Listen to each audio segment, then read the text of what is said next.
purpose of today's video is to show some similarities and some differences between two amazing basses that we have here in the shop. One being a Fender Custom Shop Empire 58P bass, and the other being a Fender Custom Shop 1963 P bass. So we're going to look at really two things going on here. Rosewood versus maple, and our exclusive Empire 58 pickup versus the Fender Custom Shop 1962 pickup. Let's check them out.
Almost got through it. One little flub at the end there, right? Who cares? We're filming. Record's on. Let's just go.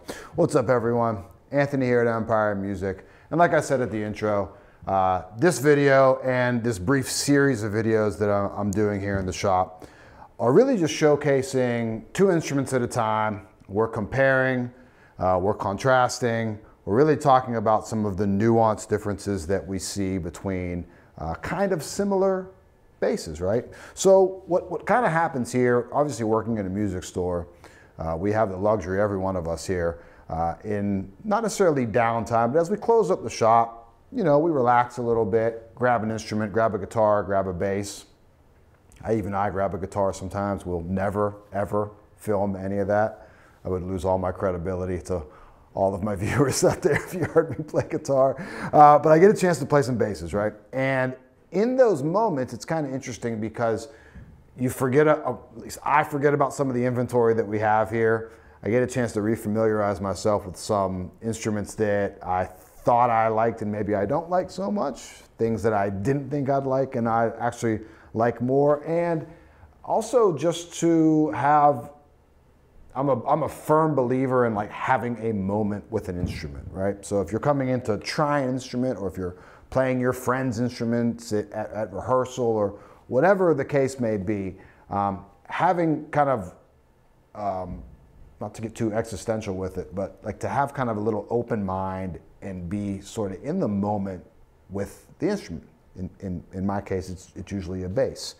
And allowing the instrument to give you some inspiration to play a certain way. I mean, granted, you might play the same line as I'll try to do between these two basses, but like 10 out of 10 times, I'll play something slightly different because I'm allowing myself to kind of react to the instrument, whether it be the feel, whether it be the strings, whether it just be the wood combination, the pickups, whatever it may be.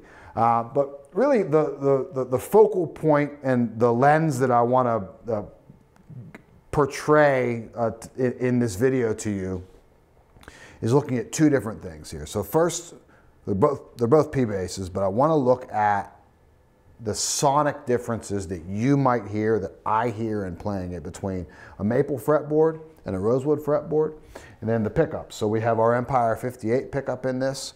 You might not recognize it without the guard on it, but I finally took the guards off of a bass for the videos. I think I've only done this like one other time before, maybe twice, with my own personal P bass, and one for my man Ira up in Michigan, who always demands that he get it without the guard. So never any harm in taking them off, right? But I took it off for this. And then the 62 hand wound pickup, which are pretty similar pickups, and you'll hear that here, even with the difference on the fretboard. There's not a massive difference on it, but there is one for sure, or else we wouldn't just make the 58 just to make it and call it a 58. There's a sensitivity to it that I think you'll hear. So most of the specs are really, really similar. believe they both have 9.5 radiuses on it. This might have 7.25. Who cares? We're not even thinking really about specs. Sonically, that's not going to have big, if any, impact on that. Although I'm sure there's someone in the abyss of the YouTube comments that will debate me on that. That's fine. Let's do it. But they both have the 60s oval C neck profile on it. Now, differences: roasted alder body, non-roasted alder body. Roasted maple neck, non-roasted, traditional maple neck, but they're both quarter sawn. Again, that has the fretboard obviously on it. And the clay dots, which Brent, who's doing the filming, and I talk about every time. Love the clay dots. Visually, very, very cool on that. So, full volume, full tone on the Empire 58.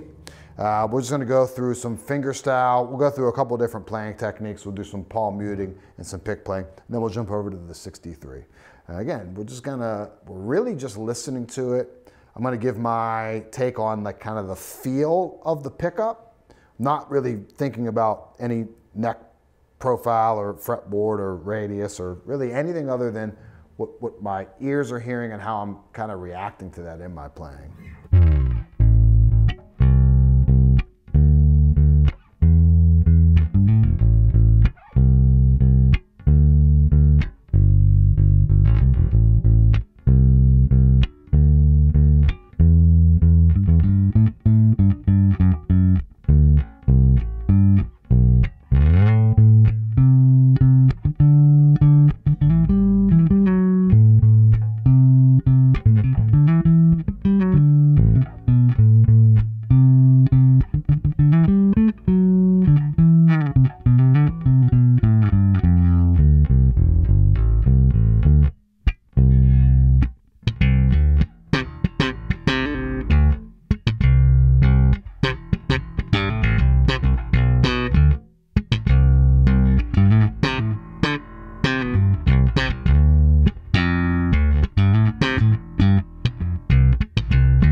is. So like a lot of different techniques on that, and you really, to me, the pickups and the neck, the combination of the two, or the fretboard, and I don't mean this in a good or bad way, either way.